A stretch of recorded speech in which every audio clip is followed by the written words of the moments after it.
Alright, so if we continue on parsing Protobuf at 2+GB per second,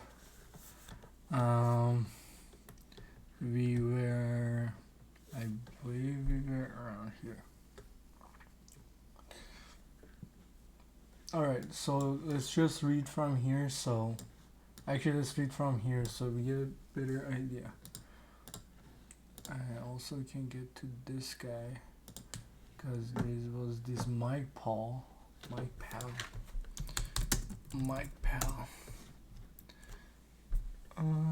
That he did. Okay, that's Mike Powell probably.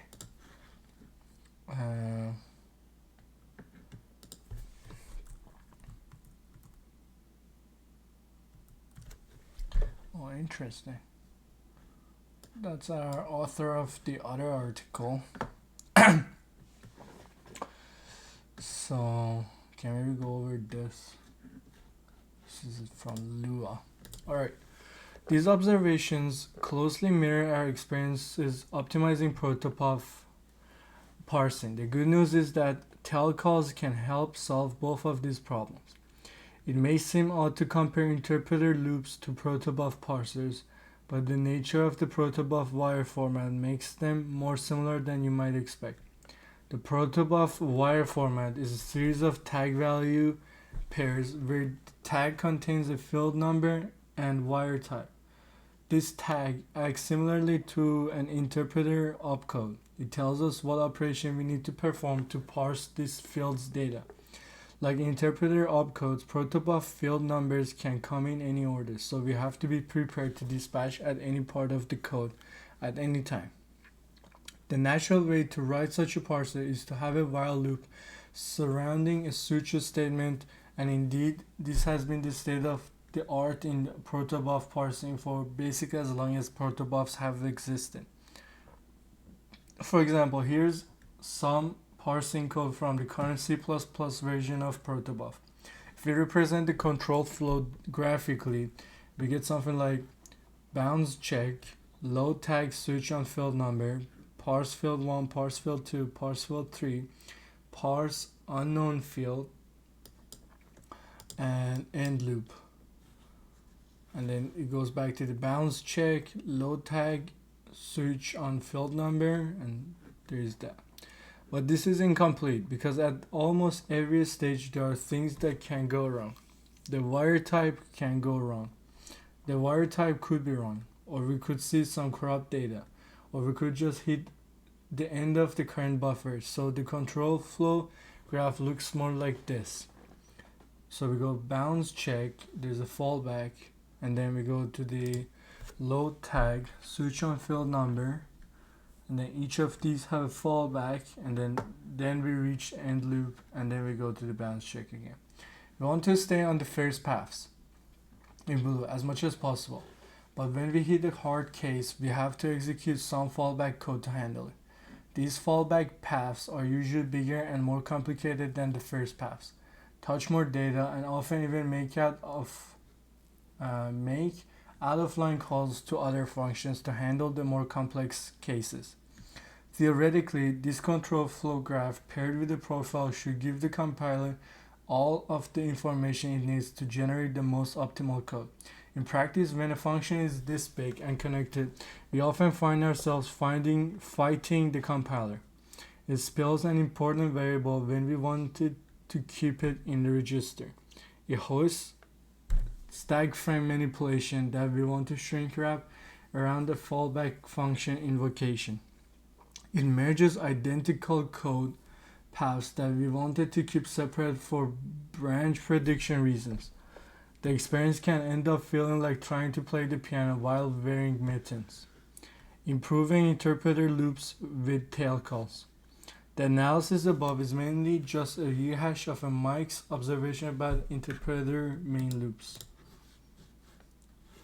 But instead of dropping to assembly as Mike did with Lua just in time 2.x, we found that a tail call oriented design could give us the control we needed to get nearly optimal code from C. I worked on this together with my colleague Garben Stevenga, who came up with much of the design. Our approach is similar to the design of the WebAssembly 3 WebAssembly interpreter, which describes this pattern as a meta machine. The code for our 2+ GB per second Protobuf parser was submitted to UPB. Protobuffer is UPB. Small Protobuf implementation in C. Alright, let's see. Okay. Then you have micro. Oh, it wasn't U, it was micro. Micro Protobuf is a small Protobuf implementation written in C. Is the core runtime for Protobuf language extensions in Ruby, PHP, and Python. While UPB offers a C API and C API and ABI are not, the C API and ABI are not stable. For this reason, UPB MicroPB is not generally offered as a C library for direct consumption, and there are no releases. Alright, a small Protobuf library written in C in pool 310. While it is fully working and passing all Protobuf conformance tests, it is not rolled out anywhere yet, and the design has not been implemented in the C++ version of Protobuf. But now that Mustel is available in CLang and Micro Protobuf has been updated to use it, one of the biggest barriers to fully productionizing the fast parser has been removed. Our design goes away with a single big parse function and instead gives each operation its own small function. Each function calls the next operation in sequence. For example, here is a function to parse a single fixed width field. This code is simplified from the actual code in MicroPub, UPB, MicroPB. There are many details of our design that I'm leaving out of this article, but we'll hopefully cover in future articles. So include standard library of integer, standard definition, string, type def, a message, type def void pointer UPB message, struct UPB DC state, type def struct UPB DC state, UPB DC state, and then we go to the standard set of arguments passed to each parsing function. Thanks to x86 calling conventions, these will be passed in registers. So we have define UPB parse params, UPB DC state, pointer D, const char, pointer PTR, UPB message, pointer message, and interpreter T table. And then we keep going. And define unlikely as a built-in expect x0. Define must tell attribute that. Alright. Define UPB parse arguments as dptr, message, table, has bits, data, and then you have the fallback, const char pointer, const char. I don't like this. I feel like this asterisk should be to this because it's a point representation. Anyways, code to parse a 4-byte fixed field that uses a 1-byte tag. Const char UPB PF32 1-bit, UPB parse params, decode data which contains information about this field, uint8t has bit index shifted 24 for because why, and then shifted 48 UFS unsigned int what is in T stands for type. Great. Okay, size type, and if unlikely data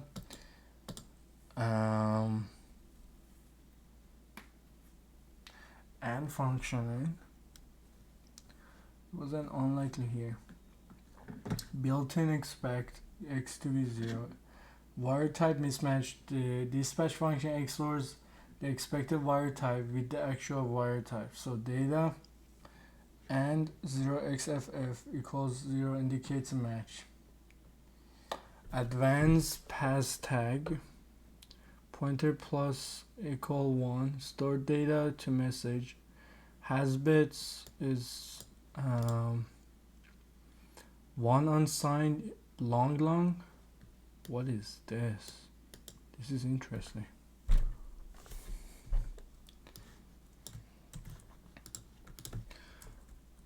Let's use Gemini.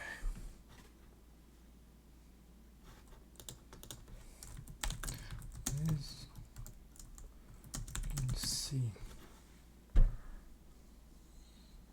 Used for bitwise inclusive or an assignment operator. Interesting. Sure. Later. Alright, so for a function, this is small and simple. C-line gives us code that is basically impossible to beat. So move Rn to, what is Rax?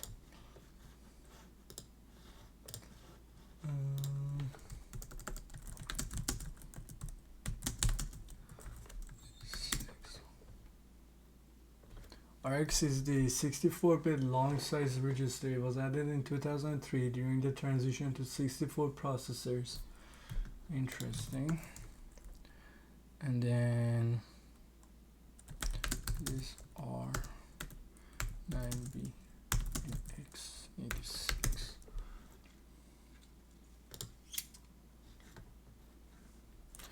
Alright, so the MSDN Microsoft documentation includes information about the x64 register. x64 extends x64's 8 general purpose registers to be 64 and adds 8 new 64-bit registers. The 64-bit registers have names beginning with R. So for example, the 64-bit extension of EAX is called RAX. The new registers are named R8 through R15. Interesting. And EAX is EAX is the destination of the move, also known as the destination operand. It's a register number 0, and it happens to be 32-bit wide, so this is a 32-bit move. 5 is the source of the move data, also known as the source operand.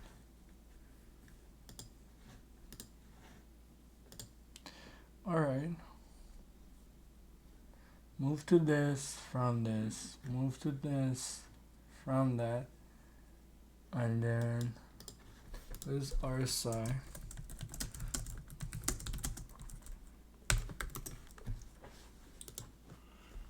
Alright.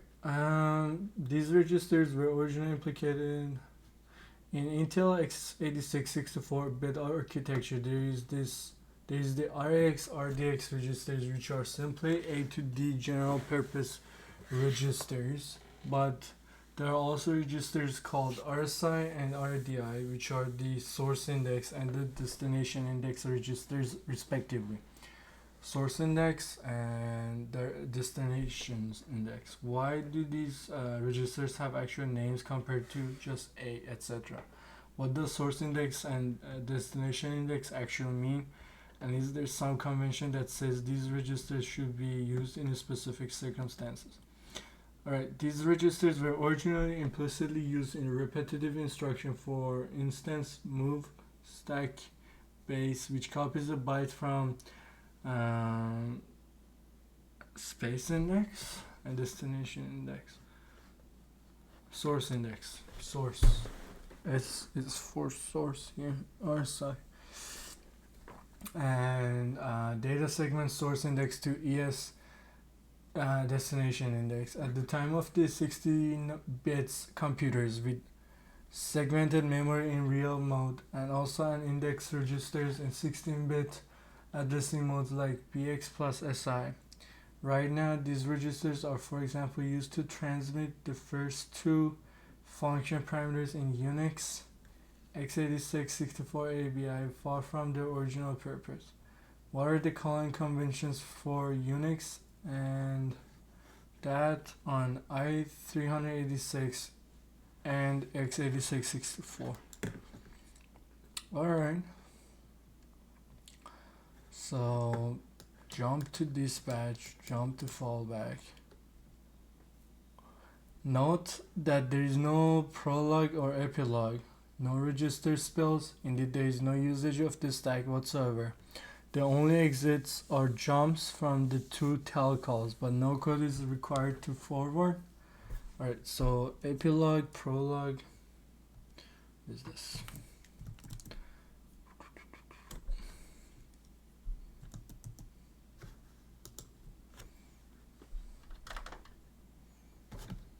Why is this in the middle? Epilogue, prologue.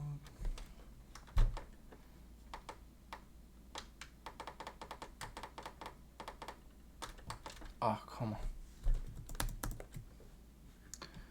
Epilogue, prologue.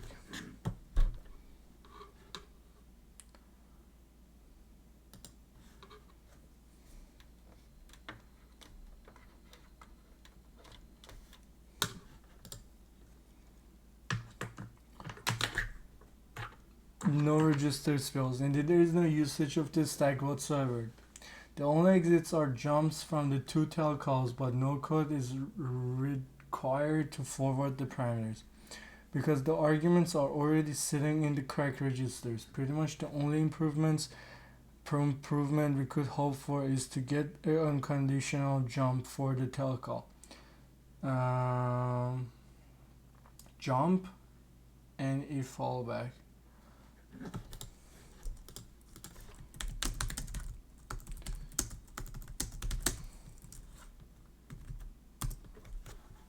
Jump if not equal. Not equal, okay. Instead of jump not equal followed by jump.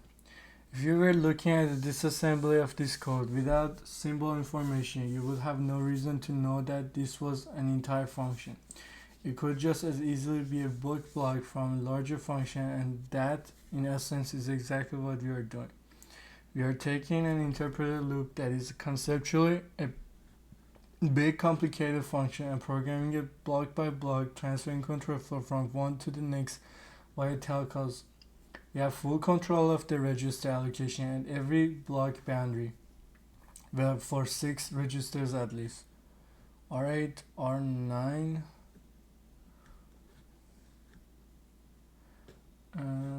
What is R? What is R9B?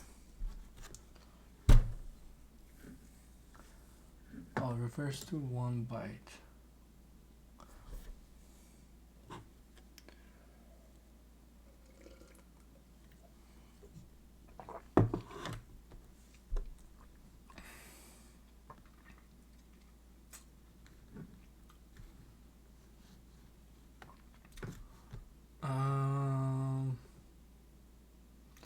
All right.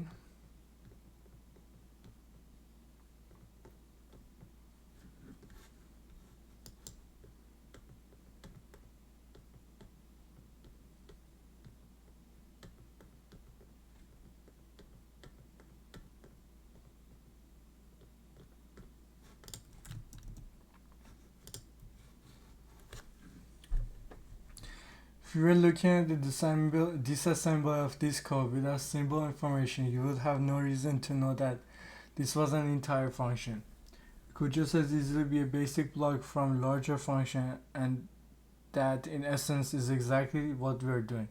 We are taking an interpreted loop that is conceptually a big complicated function and programming it block by block. transferring control flow from one to the next via telcos. We have full control of the register allocation at every block boundary, well for 6 registers at least. And by using the same set of parameters for each function, we eliminate the need to shuffle any values around one call to the next. As long as the function is simple enough to not split those registers, we've achieved our goal of keeping our most important state in registers throughout all of the fast paths. Fast paths versus slow paths. Fast paths are a form of optimization. For example, dedicated packet routine hardware used to build computer networks will often take care of the most common kinds of packets in hardware, with other kinds passed to the slow path, usually implemented by software running on the control processor.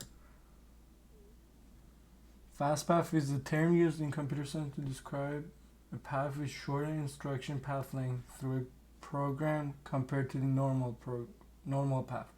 For a fast path to be effective, it must handle the most commonly occurring tasks most efficiently than the normal path, leaving the latter to handle uncommon cases, corner cases, error handling, and other anomalies.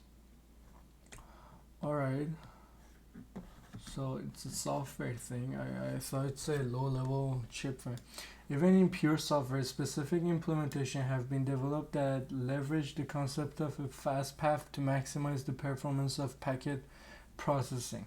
In these implementations, the networking stack is split into 2 layers, and the lower level processes the majority of incoming packets outside the operating system environment without incurring any of the OS overheads that degrade overall performance. Only those rare packets that require complex processing are forwarded to the OS networking stack, which performs the necessary management, signaling, and control functions.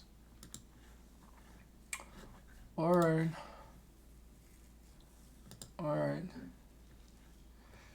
I'm not getting a lot of this, but let's continue. We can optimize every instruction sequence independently, and crucially, the compiler will treat each sequence as independent too, because they are in separate functions. We can prevent inlining with no inline if necessary. This solves the problem we described earlier, where the code from fallback paths would degrade the code quality for fast paths. If we put the slow paths in entirely separate functions from the fast paths, we can be guaranteed that the fast paths will not suffer. The nice assembly sequence we see above is effectively frozen, unaffected by any changes we make to the other parts of the parser. If we applied this pattern to Mike's example from Lua just in time, we can more or less match his handwritten assembly with only minor code quality defects. So he starts with define params, unsigned RA, void pointer table, unsigned instruction, integer pointer up, p double pointer const, double pointer regs, define args RA, table instruction, op p const regs, registers, type def, void operation function params, void fallback params, define unlikely. So we have the unlikely, we have the must tell, then we have void add vn params, operation function pointer op table, that's the table that he's using. Unsigned RC equals to instruction and all ones, and then unsigned RB instruction shifted to right by 8, and then ended to all ones. If you're ending into all ones,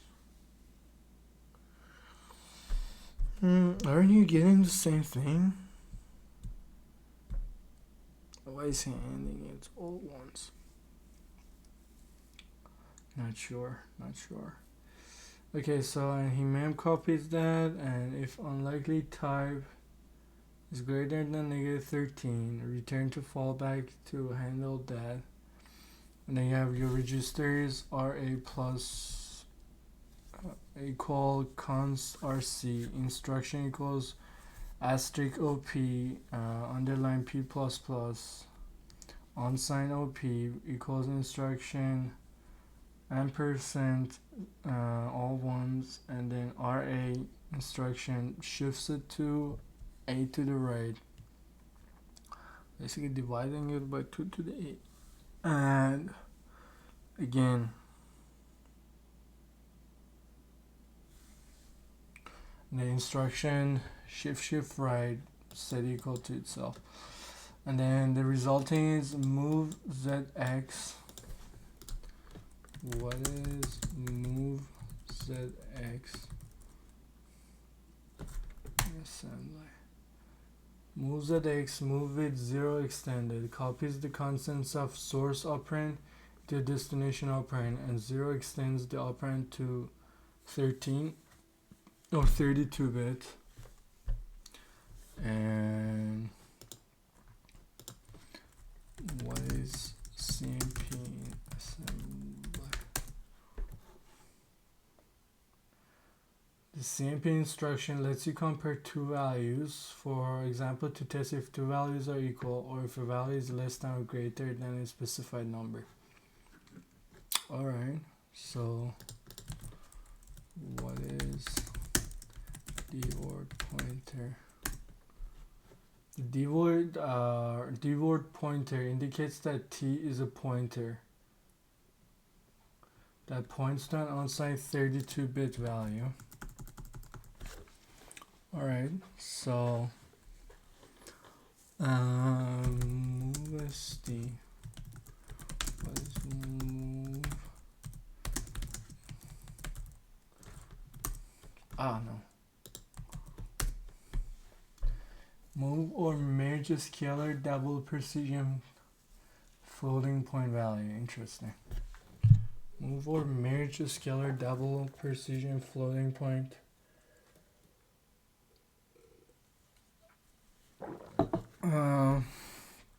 Scalar double precision. Okay, so double precision is probably 64-bit. Move that scalar double precision.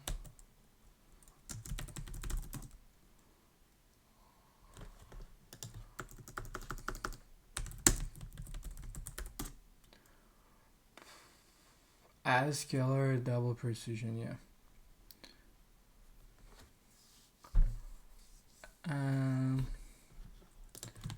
This might be a custom thing, but it's not. Floating point in assembly language. Floating point in assembly, a brand new set of registers XMM through XMM15 is used to return values from functions, and that XMM0 is used to return values from function, and as the first function argument, there are all scratch registers.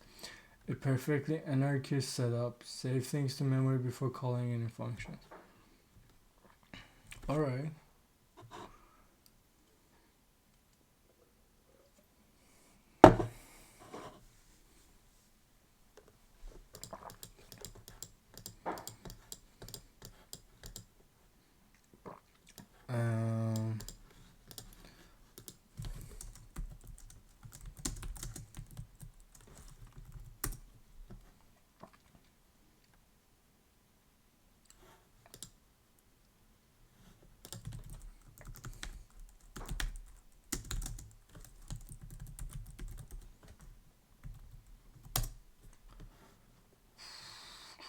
DL is, these pseudo ops are for inserting raw data directly into the code.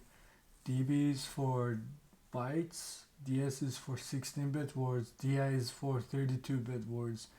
DL, okay. DB is a byte, DS is a short, and DI is an integer, and DL is a long. Alright. Alright. And then what is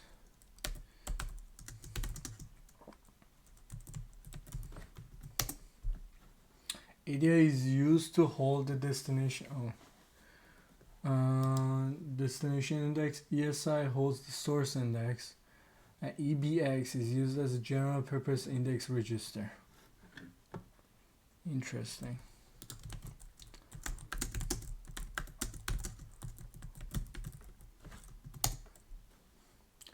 The SHR shift right instruction performs logical right. Okay, that's fair.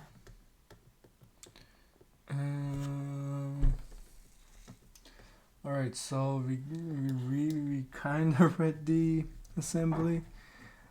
Moves at X.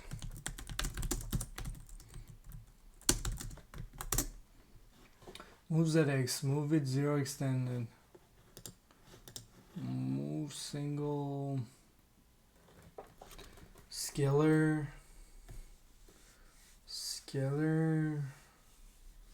Double precision, right?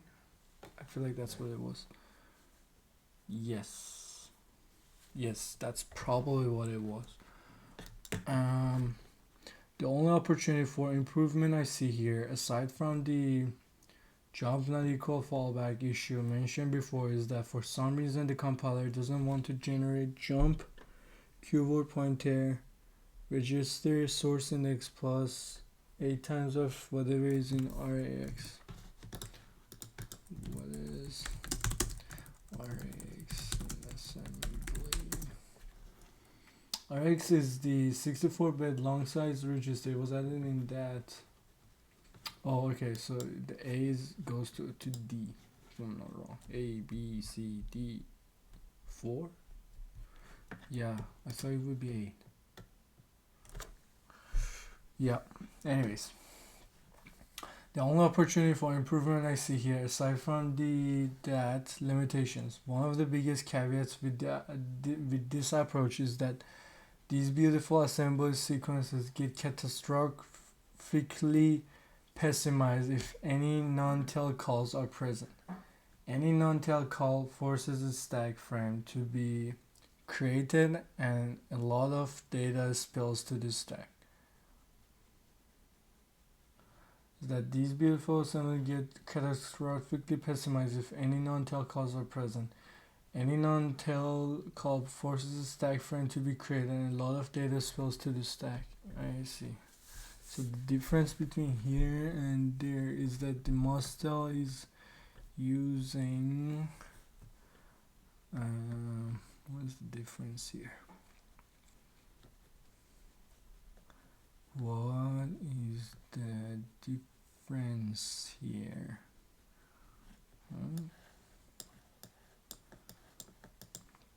RC, RB.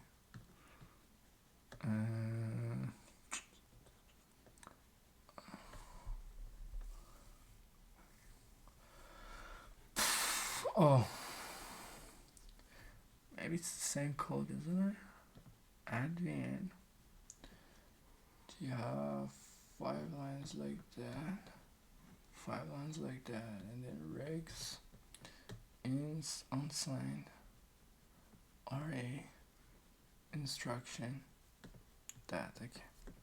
So maybe he just turned off the ceiling. I'm not sure. So now we have a stack thingy. This leads to the very unfortunate push. RBP push, R15 push, that. Move this to R15 to R9, move R14 to R8, move RBX to RCX, move R12 RSI, move EBP base pointer. What is EBP? Base pointer. EBP is the base pointer, and it stores the address of the top of the current stack frame. In RISC systems, this register is called the FP frame pointer. ESP is the stack pointer and stores the address of the bottom of the current stack frame. Okay.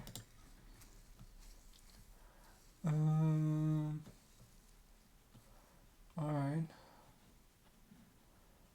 Alright, so LBV0, where is that coming from?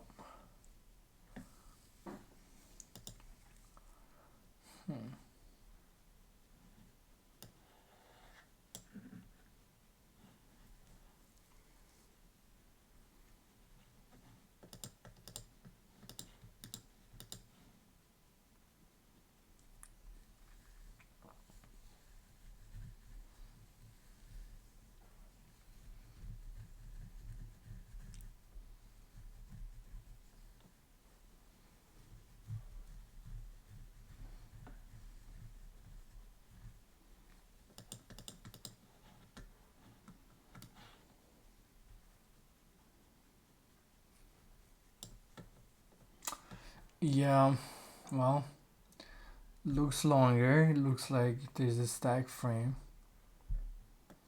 and then there are no calls. It just has jumps. Goes to that, and then goes to here, and then the pointer. What is PTR?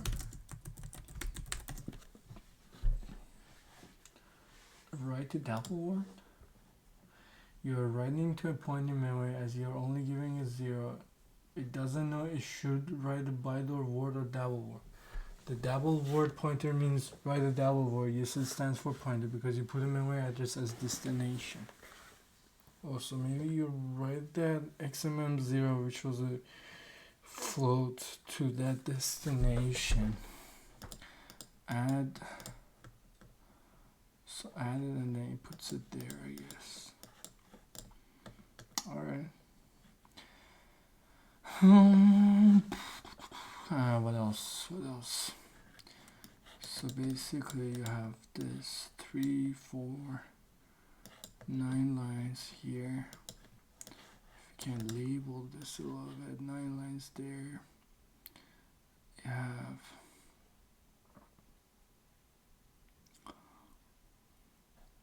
9 lines here as well.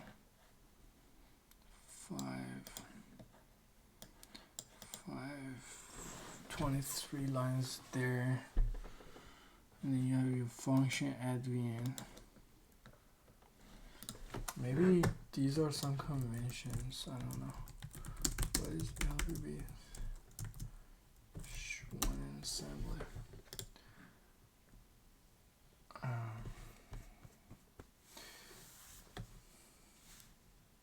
So maybe looks like you forgot to enable optimization.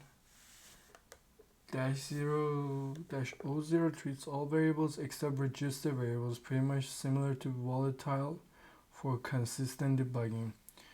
With optimization enabled, compilers can hoist non-volatile loads out of loops, while locked will compile similarly to source like.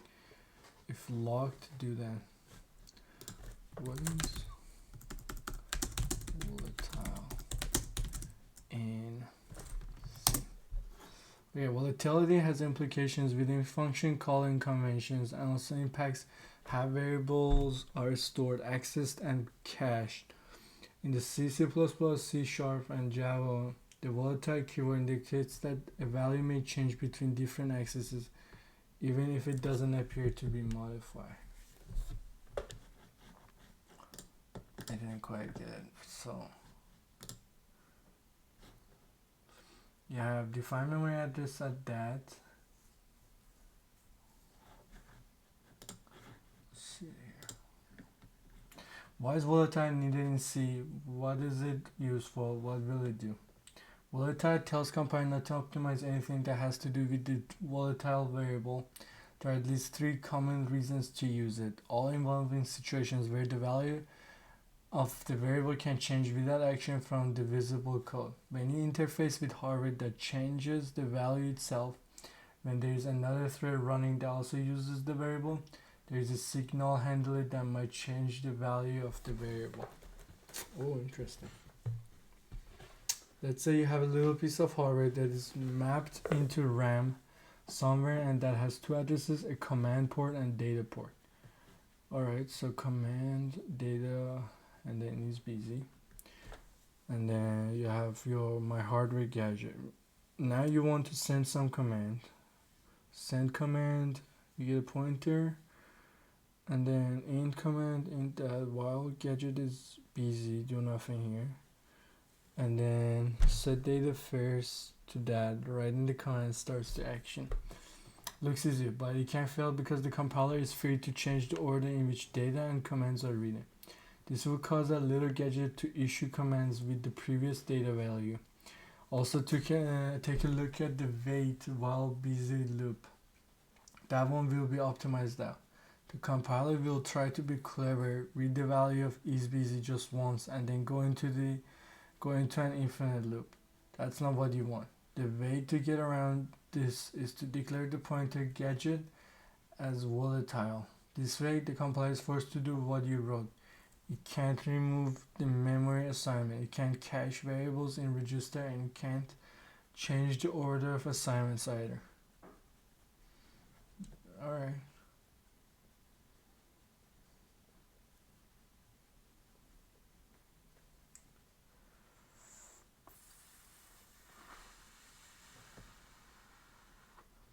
Why is he saying that?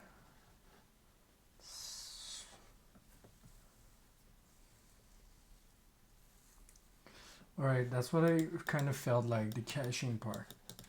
You either have to go to the memory and check every time, or you have some cache of some value, and then you save some time by holding that value in the register. Volatile in C actually came into existence for the purpose of not caching the values of the variable automatically. It will tell the compiler not to cache the value of this variable. So it will generate code to take the value of the given volatile variable from the main memory every time it encounters it. The mechanism is used because at any time the value can be modified by the OS or any interrupt, so using volatile will help us accessing the value afresh every time. Alright, so back to the main thing that we were reading.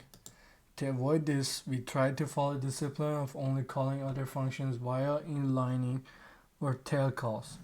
This can get annoying if an operation has multiple points at which an unusual case can occur that is not an error. For example, when we are parsing protobufs, the fast and common case is that variants are only 1 byte long, but longer variants are not an error. Handling the unusual case inline can compromise the quality of the fast path if the fallback code is too complicated.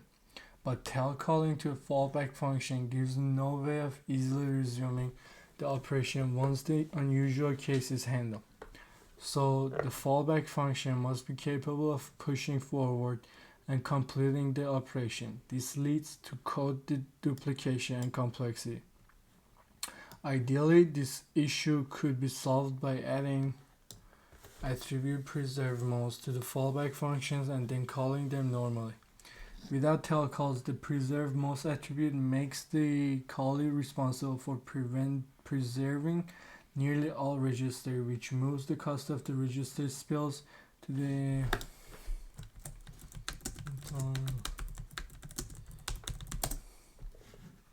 register spelling occurs whenever the register allocator runs out of registers and therefore must spell values by saving and restoring them from memory. Interesting. So you run out of the registers, right? Alright. Font website. Thesis. So where it takes us. Here we go. Subsections. Name. Last modify. Last modify. Where are these? Programmable strings. I used to have some stuff. This goes back to 1994. Interesting. Alright. Makes the caller responsible for preserving nearly all registers, which moves the cost of the register supposed to the fallback functions where we want it. We experimented some of this attribute but ran into some mysterious problems that we were not able to get to the bottom of. It may have been an error on our part. Revisiting this is future work. Oh, turns out this was a bug in CLN which was fixed 2 months ago. The other major limitation is that Mustel is not portable. I very much hope that the attribute will catch on, spreading to GCC, Visual C++, and other popular compilers, and even get a standardized some days, but that day is far off. So what to do in the meantime? When Mustel is not available, we need to perform at least one true return. Without a tail call for every conceptual loop iteration, we have not yet implemented this fallback in micro protobuffer, but I expected it will involve a macro that either tail calls to dispatch or just returns based on the availability of Mustel. Alright, I have two concepts more to pre-figure out. What is epilogue in assembly?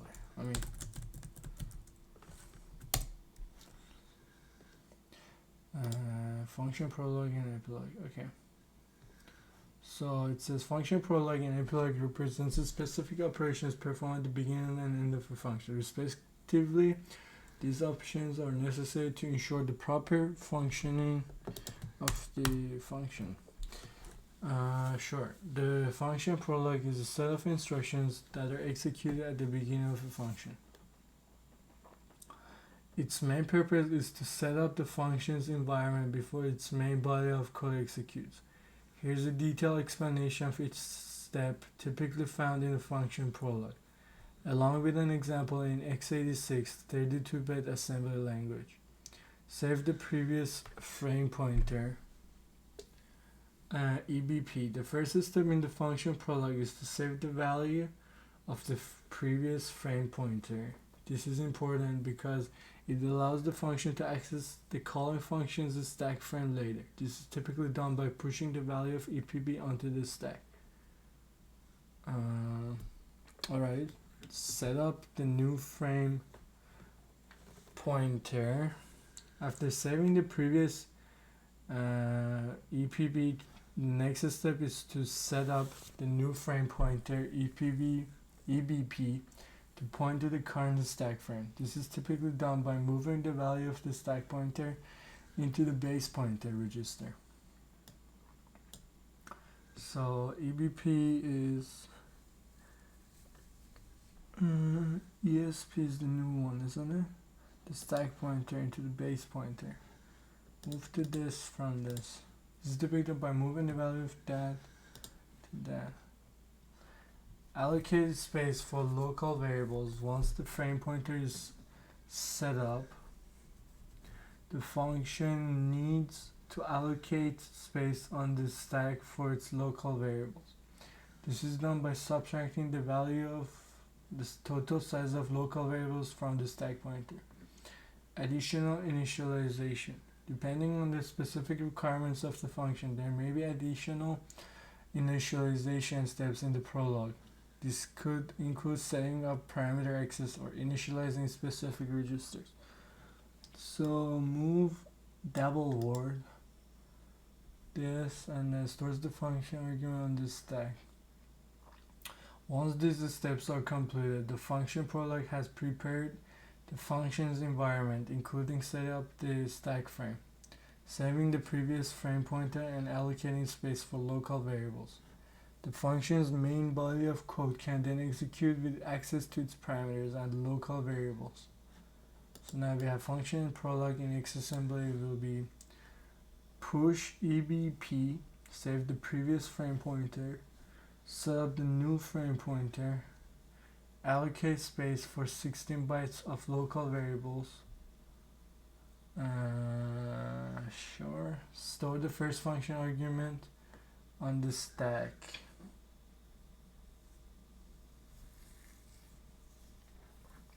This example assumes that the new function has one parameter and it allocates the space for 16 bytes of local variables. The function prolog sets up the stack frame and the function. All right.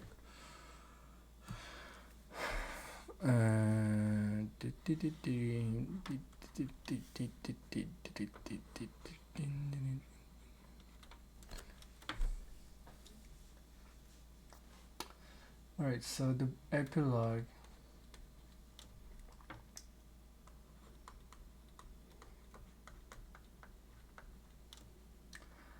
function prologue. Oh, my bad.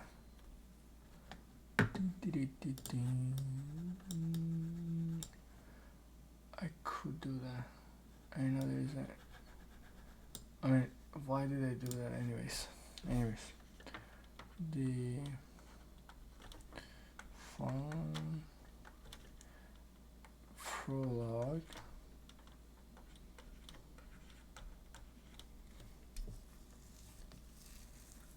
sets up the stack frame and initializes parameter access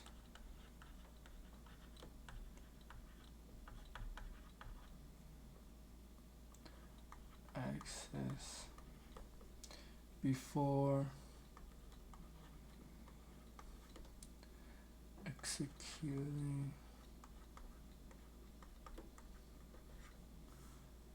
the main body of the function.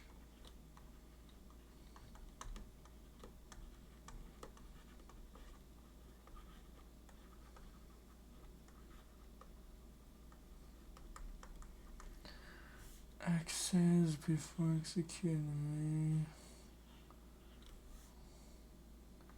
I need to do that. We'll do that later. Okay, so the function prolog, also known as the function. So initializes parameters access.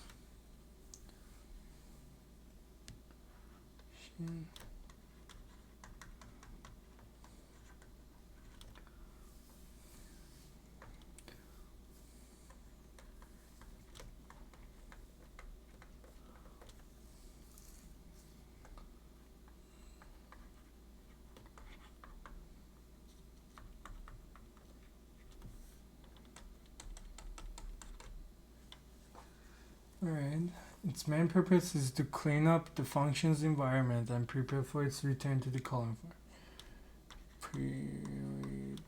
Prepares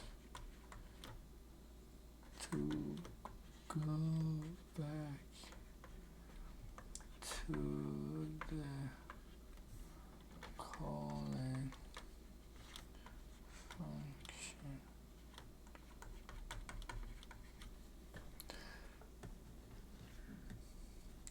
Alright. Restore the stack pointer. The first step in the function epilogue is to restore the stack pointer to its original value before the function is called. This is typically done by moving the value of the base pointer into the stack pointer.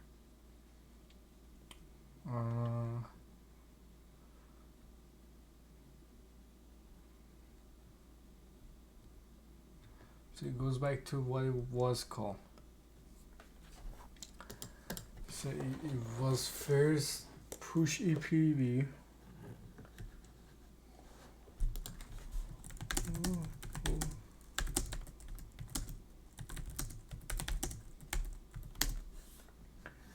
Push EBP preserves ESP.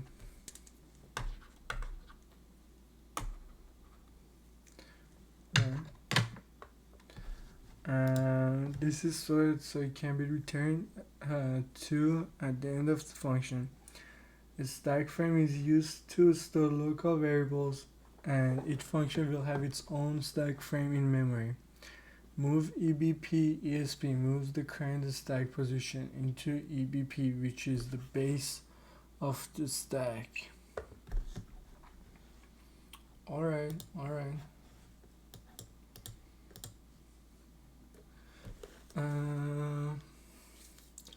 New function, push EBP, move EBP ESP, sub ESP 16, move that will work that.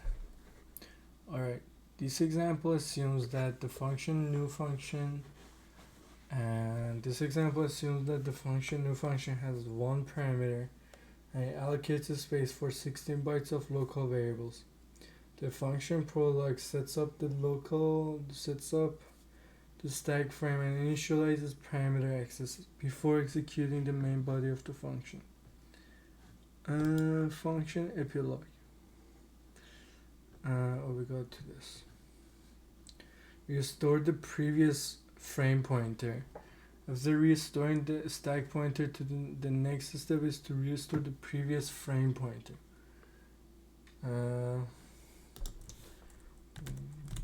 What is the difference between a frame and stack?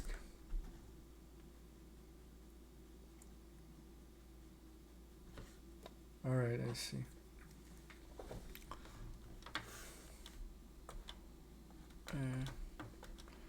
Stack frame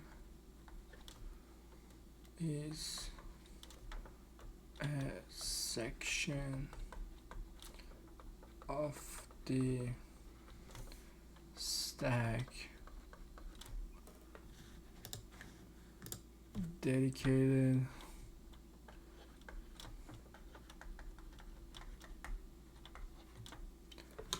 to a particular function call.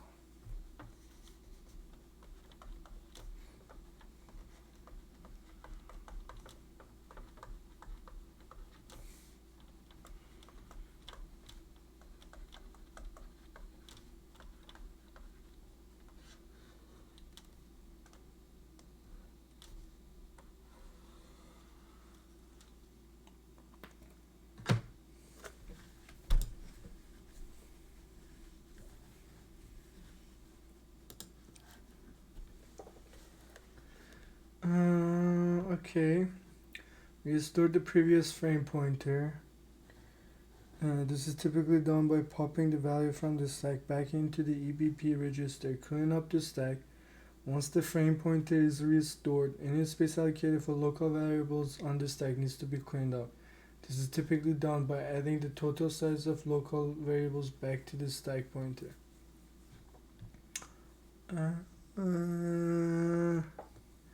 So you just skip it, I guess, right? Maybe? Yes. Additional cleanup or operations. Depending on the specific requirements of the function, there may be additional cleanup steps or other operations in the epilogue. This could include restoring registers, handling return values, or performing other cleanup tasks. Alright. One of these steps are completed, the function epilogue has cleaned up the function's environment and prepared for its return to the calling function. The function's return value, if any, is typically stored in registers such as EX for integer return values and that. And that's it. So now we have restored the stack pointer, restored the previous frame pointer.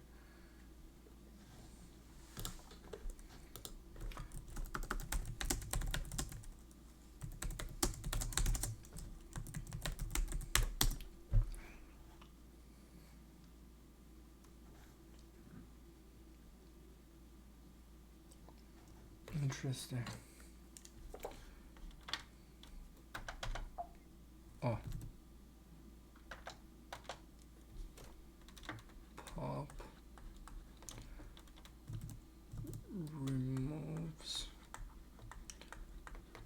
the last value on the stack and stores it in a register.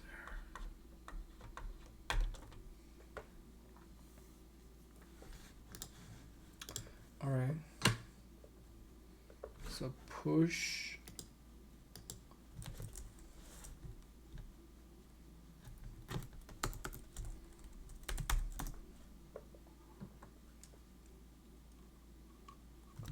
alright, so it makes sense. Push stores a value from the register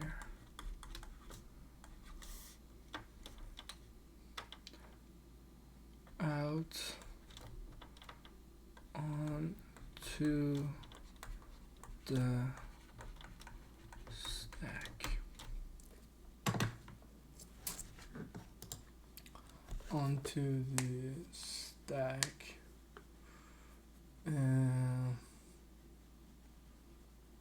Good idea.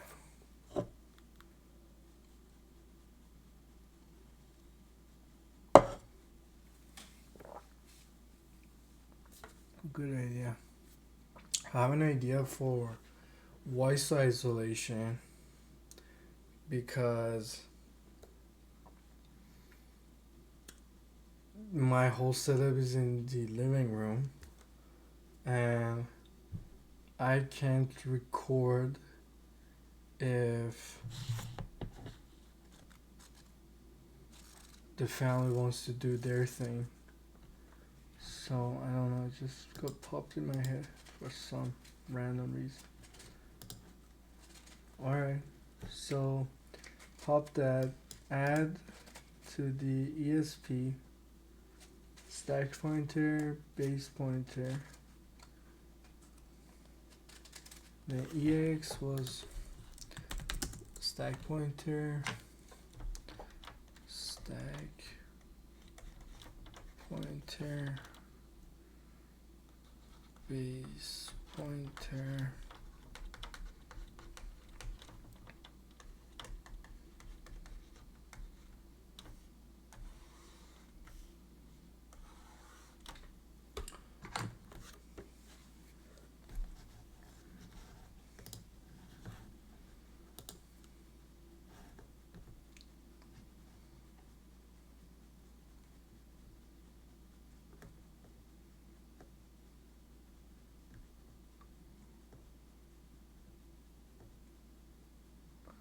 alright. So scripting. I feel like that's good. What was the other part?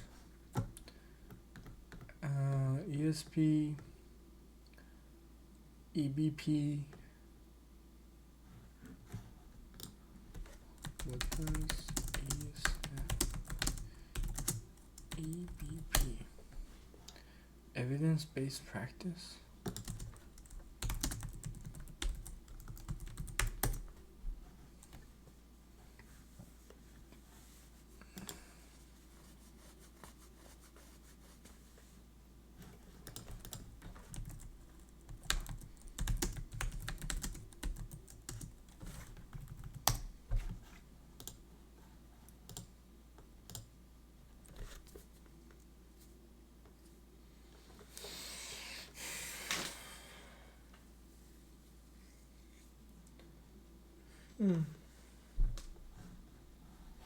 So how all of this and stack frames are designed.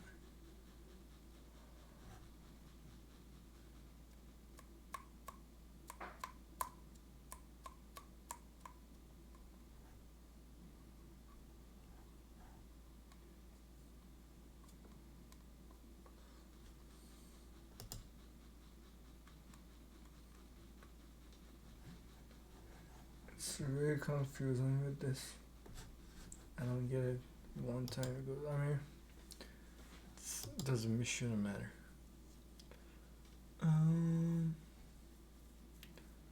Right. Return address F0. Okay, so I'm gonna wrap this video up. It's a very confusing one for me, but just we got some ideas, maybe not. But yeah, next video is gonna be another technical video. Then hopefully the next video after that is a technical one. I see how we can get into more fun and stuff, more things that have a stream of things going on, a current, not just some old fossil. Alright, thank you for watching this. See you next time.